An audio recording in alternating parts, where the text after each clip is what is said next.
Ibrahim dari Program Studi Kesehatan Masyarakat. Baik, pada kesempatan kali ini saya akan menayangkan hasil presentasi yang saya buat dengan judul Manajemen Pelayanan Kesehatan. Dan untuk lebih jelasnya, silakan simak penjelasan berikut.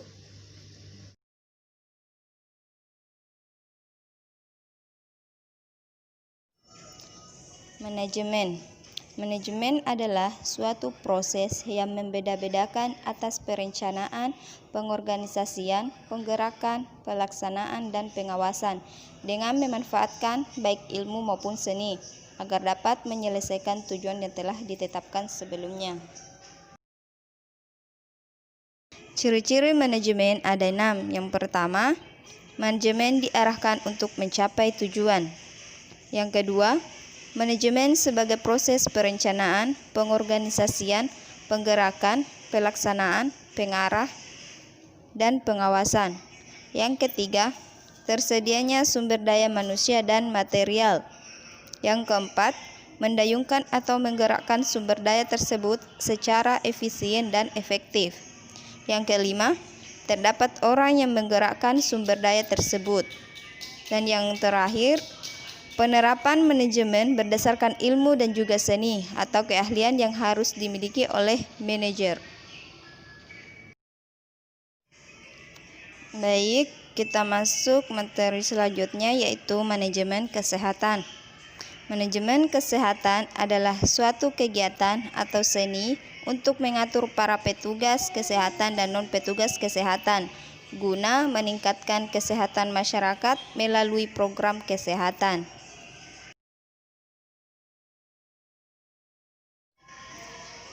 Fungsi manajemen kesehatan ada 5. Yang pertama, perencanaan. Yang kedua, pengorganisasian. Yang ketiga, pelaksanaan atau pembimbingan.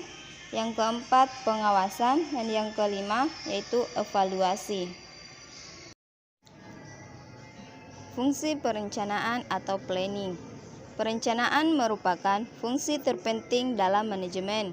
Perencanaan kesehatan adalah sebuah proses untuk merumuskan masalah-masalah kesehatan yang berkembang di masyarakat, menentukan kebutuhan dan sumber daya yang tersedia, menetapkan tujuan program yang paling pokok, dan menyusun langkah-langkah praktis untuk mencapai tujuan yang telah ditetapkan tersebut.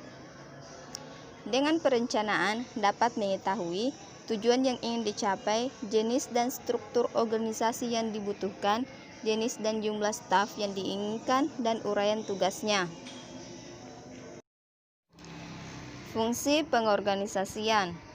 Dengan adanya pengorganisasian, maka seluruh sumber daya yang dimiliki oleh organisasi akan diatur penggunaannya secara efektif dan efisien untuk mencapai tujuan organisasi yang telah ditetapkan.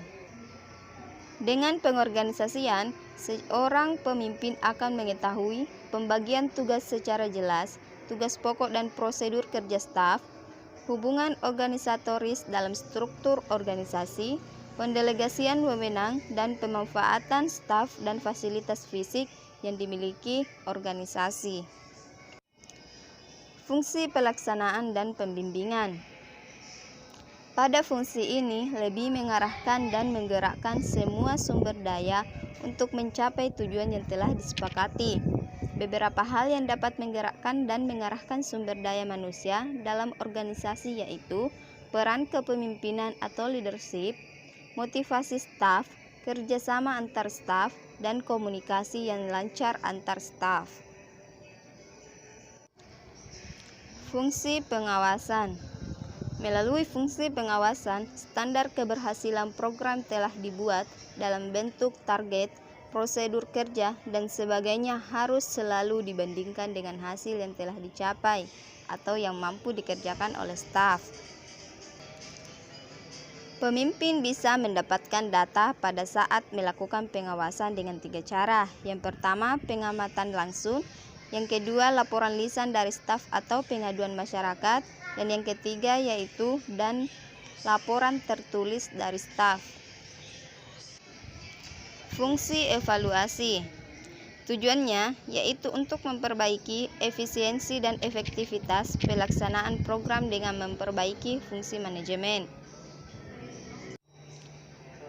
Meskipun kelima fungsi manajemen tersebut terpisah satu sama lain, tetapi sebagai sebuah proses, kelimanya merupakan suatu rangkaian kegiatan yang berhubungan satu sama lain. Jika tujuan organisasi belum tercapai, pimpinan organisasi harus menganalisis kelemahan pelaksanaan salah satu atau beberapa fungsi manajemen tersebut. Subsistem manajemen kesehatan. Subsistem adalah bagian dari sistem yang membentuk sistem pula. Subsistem manajemen kesehatan adalah tatanan yang menghimpun berbagai upaya administrasi kesehatan yang didukung oleh pengelolaan data dan informasi, pengembangan dan penerapan ilmu pengetahuan dan teknologi, serta pengaturan hukum kesehatan secara terpadu dan saling mendukung, guna menjamin tercapainya derajat kesehatan yang setinggi-tingginya. Subsistem manajemen kesehatan terdiri dari 4 unsur utama. Yang pertama, administrasi kesehatan, yaitu kegiatan perencanaan, pelaksanaan, dan pengendalian serta pengawasan dan pertanggungjawaban penyelenggaraan pembangunan kesehatan. Yang kedua, informasi kesehatan adalah hasil pengumpulan dan pengolahan data yang merupakan masukan bagi pengambilan keputusan di bidang kesehatan. Yang ketiga, ilmu pengetahuan dan teknologi, yaitu hasil penelitian dan pengembangan yang merupakan masukan bagi pengambilan keputusan di bidang kesehatan. Yang terakhir, hukum kesehatan adalah pengaturan perundang-undangan kesehatan yang dipakai sebagai acuan bagi penyelenggaraan pembangunan kesehatan. Sekian dari presentasi saya. Semoga presentasi ini bisa menambah wawasan kita semua. Dan apabila ada tutur kata yang kurang berkenan, mohon dimaafkan. Wassalamualaikum warahmatullahi wabarakatuh.